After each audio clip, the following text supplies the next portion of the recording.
इस फिल्म की शुरुआत होती है चक को दिखाने से। वो हैरान रह गया ये देखकर कि जिस आलीशान बंगले को मैंने भारी रकम अदा करके खरीदा है उसमें तो बारिश का पानी टपक रहा है। तब उसने फौरन इस चीज की तस्वीर बनाकर प्रॉपर्टी एजेंट को सेंड कर दी और दिल ही दिल में उसे बुरा भला कहने लगा। इसके बाद वो अपनी वाइफ जिसका नाम मारिया था उसके स्टूडियो में गया ये चेक करने कि कहीं वहाँ भी पानी टपक तो नहीं रहा। उसकी वाइफ मारिया एक फैशन डिजाइनर और इस टाइम लाइव सेशन कर रही थी और अपने डिजाइनिंग का एक्सपीरियंस शेयर कर रही। खुशकिस्मती से उसका स्टूडियो पूरी तरह से सूखा हुआ था। तभी चक की नजर कमरे के कोने में खड़ी पुरानी मॉडलिंग डमी पर गई जिसे उसकी वाइफ इतना ज्यादा पसंद करती थी कि नए बंगले में भी अपने साथ ले आई। इसके बाद वो बंगले के बाहर गया ये चेक करने कि कहीं बाहर भी तो कोई मसला नहीं है। तभी उसका पड़ोसी चक के पास आया। वो इस बात से हैरान था कि आखिरकार ये बंगला बिक कैसे गया। उनकी बातचीत के दौरान पड़ोसी ने ये राज खोला कि घर के पुराने मालिक ने इस घर में सुसाइड की थी अपनी जान। ये सुनकर चक पूरी तरह से चौंक गया क्योंकि प्रॉपर्टी एजेंट ने उसे ये जानकारी नहीं दी। फिर वो वापस आकर लीकेज की तस्वीरें दोबारा देखने लगा। तभी वो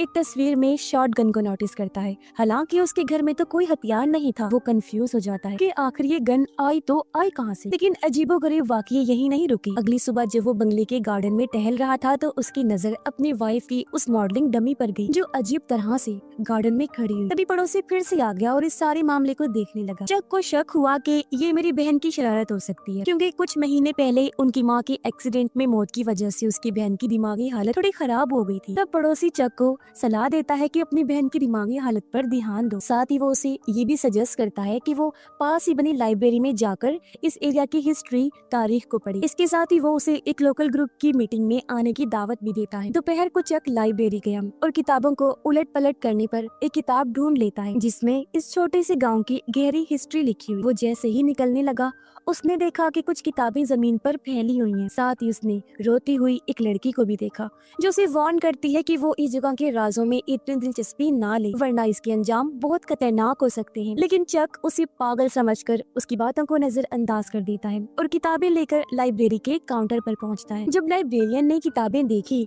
तो उसकी आंखें खुली की खुली रह गई। उसने फौरन चक को वार्न किया कि वो इस खास जगह की खोज ना करे क्योंकि अब तक कोई भी वहाँ तक नहीं पहुँच पाया है। चक बताता है कि मैंने ऐसा कुछ नहीं सोचा, मैं तो बस हिस्ट्री को समझना चाहता हूँ। साथ ही वो रोती हुई लड़की और फर्श पर बिखरी हुई किताबों के बारे में भी बताता है। लाइब्रेरियन अचानक सीरियस हो गया। वो फौरन वहाँ से निकल जाता है।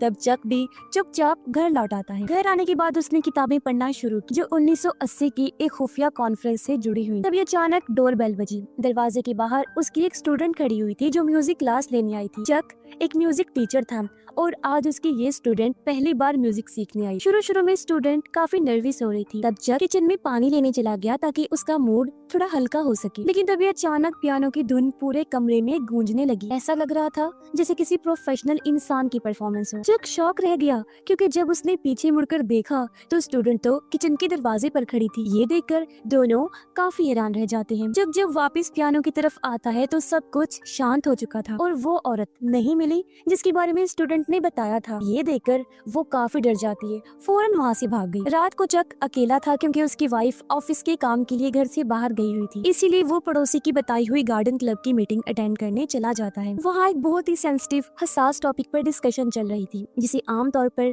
इस गाँव के लोग छूना भी पसंद नहीं करते। मीटिंग में सिर्फ 6 लोग थे। चक नोटिस करता है कि यहाँ लाइब्रेरी में काम करने वाला आदमी भी आया हुआ है। वो लोग एक लड़की जिसका नाम हेलन फोस्टर था उसके बारे में बात कर रहे थे जिसने हाल ही में सुसाइड करने की कोशिश की थी। लाइब्रेरियन बताता है कि मुझे ये सब 1980 में होने वाले उस पुराने हादसे की याद दिला रहा है जब एक औरत हेलन ने अपनी जान ली थी। उसकी बेटी को स्कूल में लगातार परेशान किया जा रहा था, कोई उसकी मदद को आगे नहीं आया। तब इस गुस्से और दुख में हेलन ने अपने घर में ही खुद को गोली मार ली। उसके बाद से ही इस गांव में हर साल एक मिस्टीरियस सुसाइड होती है। लोगों का मानना है कि ये सब हेलन की आत्मा की वजह से हो रहा है। उनका मानना था कि हेलन का घर जिसे अब कोई भी नहीं ढूंढ पा रहा जब तक उसका सच सामने नहीं आ जाता। ये मामला थमने वाला नहीं है।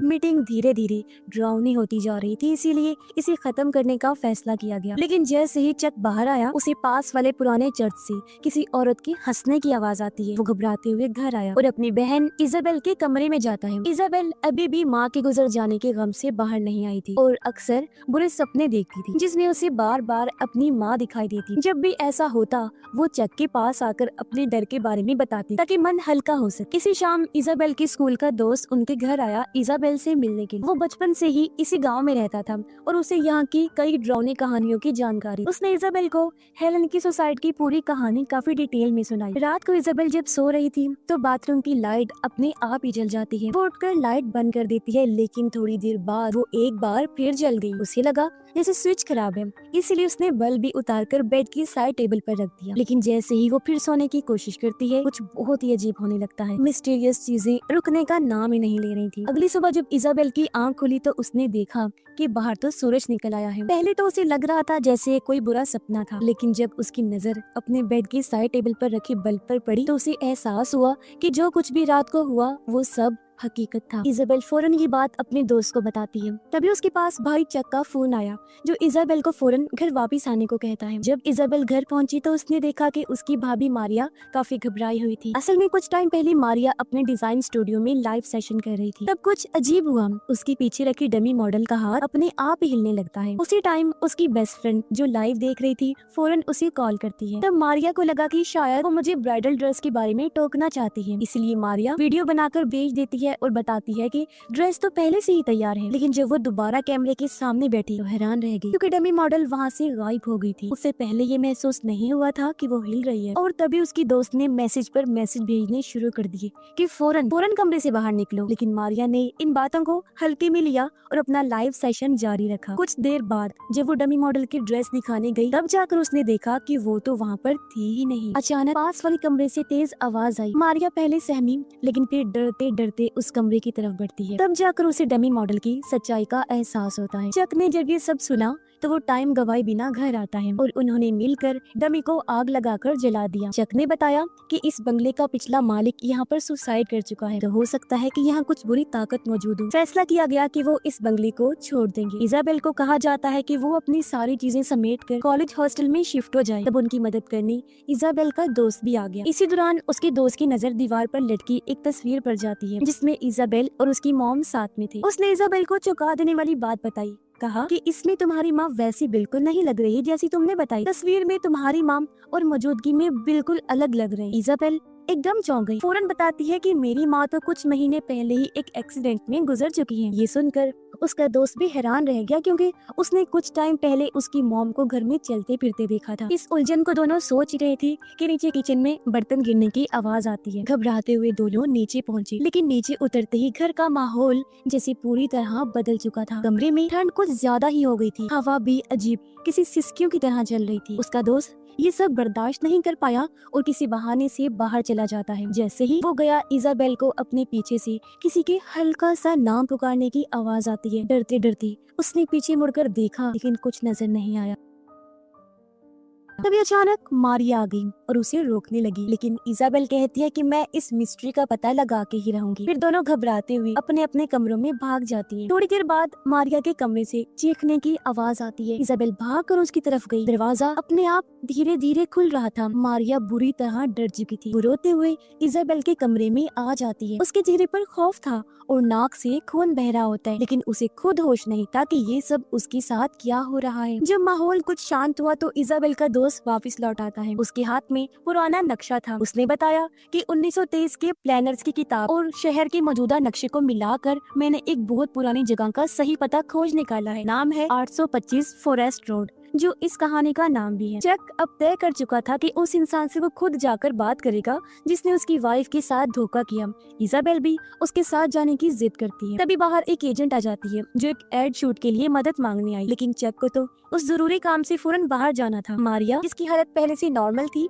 वो एजेंट की मदद के लिए रुक जाती है। इजाबेल को कुछ गड़बड़ लग रही थी, इसीलिए उसने अपने दोस्त को मारिया के साथ ही रुकने का कहा। जबकि चक और इजाबेल एक साथ उस पुराने एड्रेस की तरफ निकल पड़ते हैं, यानी 825 फॉरेस्ट रोड। रास्ते में चक ने कहा कि अगर ये वही घर निकला ना तो मैं इस घर को आग लगा दूंगा। जबकि उधर मारिया एड शूट में एजेंट की मदद कर रही थी, लेकिन अचानक से एजेंट कोई अजीब सी अनजान जुबान में बोलने लगी। दूसरी तरफ चक और इजाबेल अब घने जंगल से गुजरते हुए एक खंडर जैसे घर तक पहुंच गए थे। खिड़की तोड़कर वो अंदर आ गई और कोई नंबर जैसी निशानी को ढूंढने लगी। इजाबेल धीरे धीरे से ऊपर वाली मंजिल पर गई और देखती है कि ये हवेली अंदर से तो बिल्कुल चक के घर जैसी है। तभी किसी की परछाई उसके पीछे से गुजरती है। इसी टाइम मारिया जो घर पर थी अचानक 1980 के पुराने वाकये की बातें करने लगी। वो कहती है कि मेरी बेटी को स्कूल में बुरी तरह तंग किया गया था। उसने कई बार लोगों से मदद मांगी लेकिन किसी ने हाथ नहीं बढ़ाया। असल में उस औरत की आत्मा जिसने सुसाइड किया था यानी कि हेलन, वो पूरी तरह मारिया की बॉडी में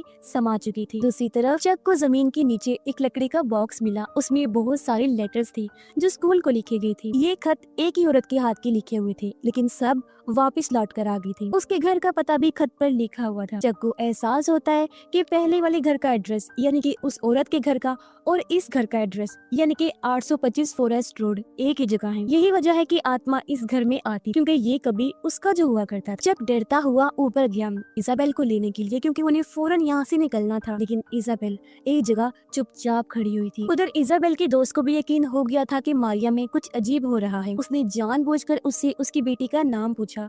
अचानक मारिया जोर से चीखने लगी और पागलों की तरह हंसने लगती है। कुछ लम्हे बाद सब कुछ शांत हो गया। इजाबेल के दोस्त को लगा कि आत्मा जा चुकी है, लेकिन उधर इजाबेल की आंखें हैरत से खुली की खुली रह गईं। एक इनविजिबल ना नजर आने वाले हाथ ने उसके कंधों को मजबूती से पकड़ लिया था। चक ने ये देखा तो भागकर उसकी तरफ बढ़ा। उसने जल्दी से इजाबेल को बचाने की कोशिश की, लेकिन अचानक किसी इनविजिबल ताकत ने दोनों को पुराने कमरे के अंदर खींच लिया। हमें पता चलता है कि उस औरत की आत्मा यानी हेलन की आत्मा ने इजाबेल और चक को भी अपना शिकार बनाकर मार डाला। ऐसा वो टाउन के लोगों से बदला लेने के लिए कर रही, क्योंकि उस टाइम टाउन वालों ने ही कोई मदद नहीं की थी। चाहे कोई बेकसूर ही क्यों ना हो, जो कोई भी टाउन में आता है उसकी मौत पक्की होती है। हेलन सब के साथ अलग अलग तरीकों से खेलकर उनकी जान लेती है। ऐसा वो तब तक करती रहेगी जब तक उसकी मिस्ट्री सॉल्व नहीं हो जाती और उसकी आत्मा को सुकून नहीं मिल जाता। और इसी भयानक एंडिंग के साथ ही इस फिल्म की कहानी भी यहीं पर खत्म हो जाती है।